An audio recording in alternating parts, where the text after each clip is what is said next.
এই রান্নাটি গ্রামে ঘরে অতি পরিচিত একটি রান্না। আলু, বেগুন আর কচু, সাথে নিয়েছি মৌরালা মাছ।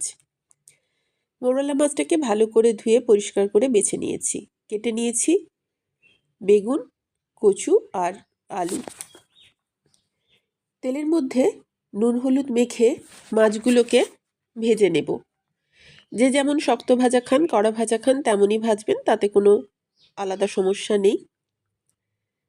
মাছটা যতক্ষণ ভাজতে বসেছি ততক্ষণে আদা, জিরে, কালো সর্ষে, টমেটো আর শুকনো লঙ্কার একটা পেস্ট বানিয়ে নেব। মাছটাকে আমি একবার উল্টে নিলাম। আমি খুব বেশি শক্ত করে ভাজবো না, তাই মাছটাকে এবার ধীরে ধীরে তুলে নেব। মাছটা পুরো তোলা হয়ে গেল। অন্যদিকে আমি প্রেশার কুকারে ওই কচুই বলুন বা আলতি, বেগুন আর আলু ভালো করে সেদ্ধ করে রেখে দিয়েছি। বেশি সিটি দিইনি, একটা সিটি দিয়েছি। এই রান্নাটাতে 5 ফোড়নটা একটু বেশি লাগে, আর লাগে জিরের গুঁড়ো, তাই 5 ফোড়নের পরিমাণটা একটু বেশিই দিলাম। আর দিলাম পেঁয়াজ কুচি। পেঁয়াজ কুচিটা দেওয়ার কিছুক্ষণ পরেই দিয়ে দিলাম ওই ভাজা মশলাটা। আবারও বলে রাখি, আদা, জিরে, টমেটো, শুকনো লঙ্কা আর সাথে দিয়েছি 1 চামচ কালো সর্ষে।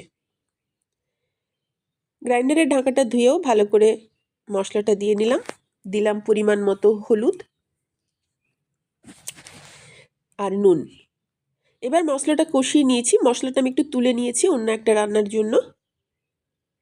উপর থেকে দিয়ে দিলাম সেদ্ধ করে রাখা ওই আলু, বেগুন, কচু বালতি যাই বলুন, আমি ওটা খুব ভালো করে চিনি না তাই। এই রসটাকে আমি ফুটতে দেব। যেহেতু প্রেশার কুকারের মধ্যে এটা সেদ্ধ হয়েছে আলাদাভাবে, তাই রসটা ফুটতে বেশি সময় লাগলো না। ঢালার সঙ্গে সঙ্গেই ওটা ফুটতে শুরু করলো। উপর থেকে দিয়ে দেব মৌরালা মাছ। আমি প্রথমেই বলেছিলাম এই রান্নাটাতে জিরার আর 5 ফোড়নটাই প্রধান। তাই জিরা যেমন আমি মশলার সাথে বেটেছি, তেমনি উপর থেকেও আরও একটু জিরার গুঁড়ো দিয়ে দিলাম। কাঁচা লঙ্কা থাকলে দিতাম, কাঁচা লঙ্কা আজকে আর দেওয়া হয়নি। রান্নাটা প্রায় শেষের মাথায়, খুব তাড়াতাড়ি হয়, করে দেখবেন। আশা করি আমাদের ওদিকের সবাই প্রায় করে থাকেন। কচু বা আলতিটা হয়তো দেন না।